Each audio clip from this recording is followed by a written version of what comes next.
vem aqui para o palco para ministrar a sua palestra o Rafael Valverde, da Eolus. Tenha bondade, Rafael, por favor. É com extrema felicidade estar aqui pela primeira vez no CBGD, nunca tinha participado de um.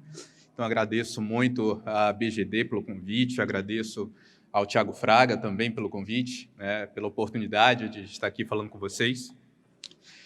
A minha palestra, a minha apresentação para vocês vai ser um pouco diferente, O pedido dos organizadores é trazer para vocês um pouco do cenário que a gente pode pensar na Bahia em geração distribuída. Então, trazer para vocês alguns números de como nós estamos hoje e, a partir daí, principalmente para o debate, a gente chegar a pensar onde, de fato, nós podemos parar pensando aqui em níveis regionais e aceitando a provocação do Ivan de ter essa matriz aqui nossa com 50% de GD daqui a final de 2024. Bom, para quem não me conhece, eu sou o diretor da Eolus Consultoria. A Eolus é uma empresa baiana, uma empresa que atua exclusivamente no mercado de energia renovável, se posiciona hoje dentre as maiores do Brasil, dando assessorias aí na área regulatória de engenharia, meio ambiente, enfim, desenvolvimento de projetos. Hoje nós temos aí mais ou menos 12 gigawatts em projetos em carteira, sendo desenvolvidos em todo o Brasil, Bahia, Minas, Ceará, Paraíba, enfim. Bom, para falar um pouco da história da GD, a gente não pode fugir de contar como tudo isso começou aqui no nosso estado, por meio do estado de Pituaçu, estádio Governador Roberto Santos, também conhecido como Pituaço nos dias atuais, para minha grande felicidade. Em 2012, Pituaçu se torna alvo do primeiro projeto de geração distribuída aqui no estado, um projeto piloto, conduzido junto pelo governo com a concessionária de energia, com a Coelba, no âmbito do Programa de Eficiência Energética. Essa instalação que vocês podem observar aí na imagem, então a gente tem painéis fotovoltaicos em cima da cobertura das arquibancadas e em cima dos vestiários onde os clubes se dirigem, antes e no final de cada jogo. São um pouco mais de 2.200, quase 2.300 módulos fotovoltaicos, 52 inversores, a um custo que, na época, foi em torno de 5 milhões de reais, essa usininha aí, que tinha cerca de 400 kW de potência. Então, para começar a falar sobre o GD na Bahia, a gente não pode esquecer de falar dessa usina. Afinal, abril de 2012 também marca a publicação da Resolução 482, ou seja, o início do mercado de geração distribuída no Brasil. Então, esse é um marco bem legal da gente fazer referência. Bom, de lá para cá, muita coisa aconteceu. Pituaçu deixou de ser um caso pioneiro, mas passou a ser talvez um dos casos mais importantes, afinal foi o primeiro estádio da América Latina e um indutor de grandes negócios que surgiram desde então no setor solar. Dos nossos 417 municípios do estado, 409 já possuem GD, ou seja, 98% da cobertura, do território baiano já possui algum tipo de geração distribuída. E aí, concordando com o que a Joy falou, não só solar, mas também CGH e outros tipos de usina que possam se enquadrar como geração distribuída. Desse território, a gente está falando de mais ou menos 27 mil usinas distribuídas em 272 megawatts de potência. E aí, claro, nós já sabemos da regulação, eu não preciso ter uma relação de 1 para 1. Essas usinas atendem um número um pouco maior de unidades consumidoras, com um pouco mais de 30 mil.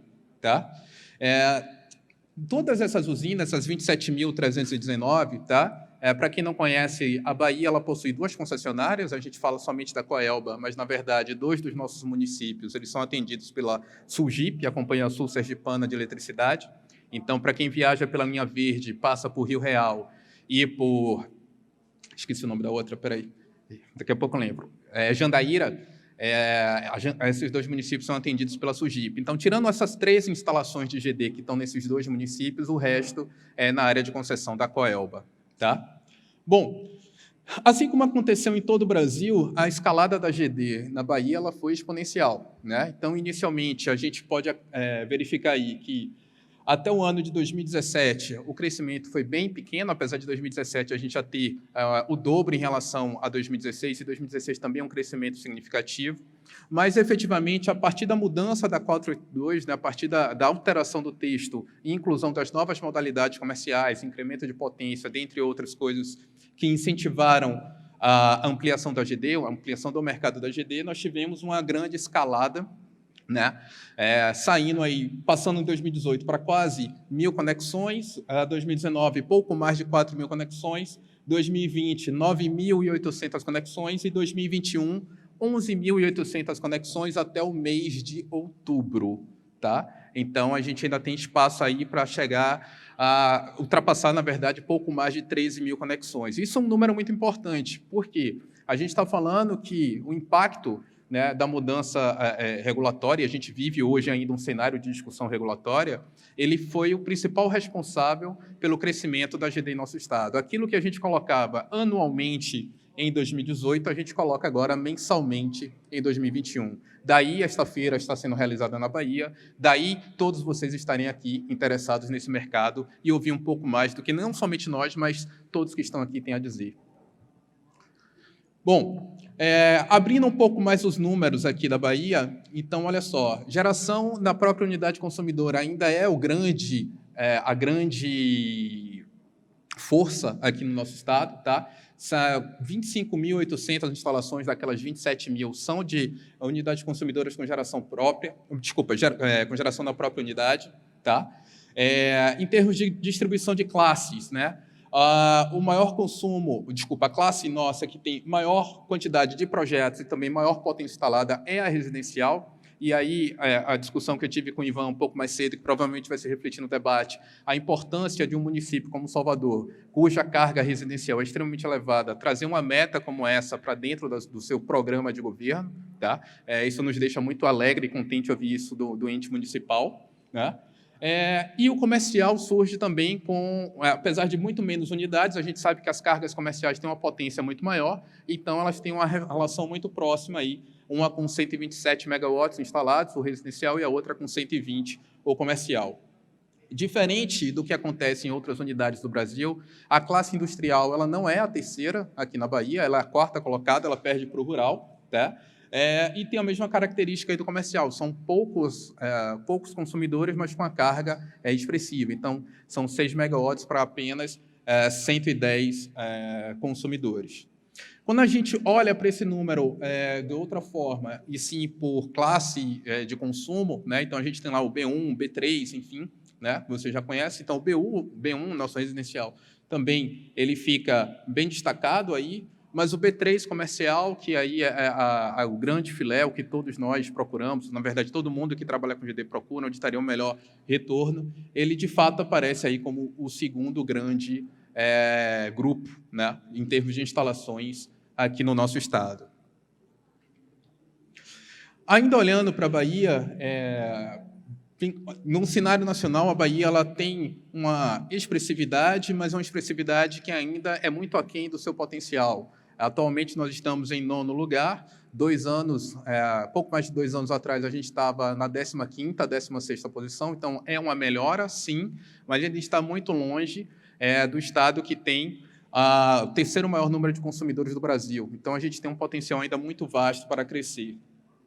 Quando a gente olha por município, Salvador é a grande referência em geração distribuída no nosso estado, com 22 mega, então quase 10% de toda a GD instalada na Bahia está aqui, seguida aí da região metropolitana, Lauro de Freitas, Camaçari, e o Oeste também se destacando com Barreiras na 4ª posição.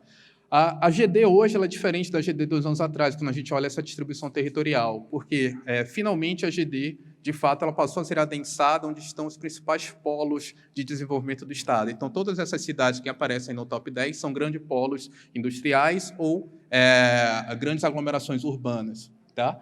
Então, tanto em quantidade de projetos quanto em potência instalada, a gente tem pouca variação nessa lista aí dos 10 primeiros. Não passou. E aqui para falar onde nós chegaremos, né? Eu trouxe aqui cenários do PDE para falar rapidamente para vocês e mostrar. Tá? Vou considerar o cenário conservador, que seria aquele cenário onde, ao final de 2031, a gente chegaria a 22 gigawatts de capacidade instalada. Esse número representa 3 vezes tudo aquilo que a gente tem hoje, que são 7,5 gigas. Eu estava participando de um evento hoje de manhã, onde o presidente de uma grande consultoria, na abertura desse evento, ele falou que mesmo o cenário otimista do PDE, ele é um cenário pessimista, que a gente já pode considerar abertamente falar em 50 gigawatts em 2030. E isso é um absurdo. Estou dando risada, mas é algo que nenhum de nós hoje estaria preparados para atender esse mercado. Então, a revolução solar ela vai continuar, tá? Principalmente solar aqui nesse caso, e a GD, seu caminho ele será inabalável, apesar dos pequenos percalços que nós vivemos no nosso dia a dia. Tá? Aí uma projeção para o segmento, não vou dar detalhe. E, por fim, tá? Para encerrar aqui, como é que a gente pode olhar para a Bahia dentro desse cenário? A Bahia, como eu falei, nós somos o terceiro maior, a Bahia tem o terceiro maior número de consumidores do Brasil, são mais de 6 milhões de unidades consumidoras, e hoje apenas 0,5% dessas unidades consumidoras estão, de alguma maneira, ligadas à GD. Tá? Se a gente olha aqui para esse gráfico e pega o consumo, a classe residencial, e vê que a projeção dessa classe é chegar a pouco mais de 4% de inserção de GD, e que, quando volto lá para a Bahia, 88% desses 6 milhões de consumidores são residenciais, estamos falando que tem um gap de 230 mil instalações a serem desenvolvidas até o ano de 2030. Então, senhores, o mercado está aí, disponível para todos. Tá? E, por fim, só para não falar em 2030 e dizer o que é que tem depois de 2030, as baterias estão aí, chegando, se aproximando. Será apenas uma questão de revolução associada a custo. Não é mais tecnologia, e sim custos, assim como foi com o solar, assim como já foi com a eólica. Então, na próxima década, a gente já pode esperar, sim, GD consorciando com armazenamento. É isso. Obrigado.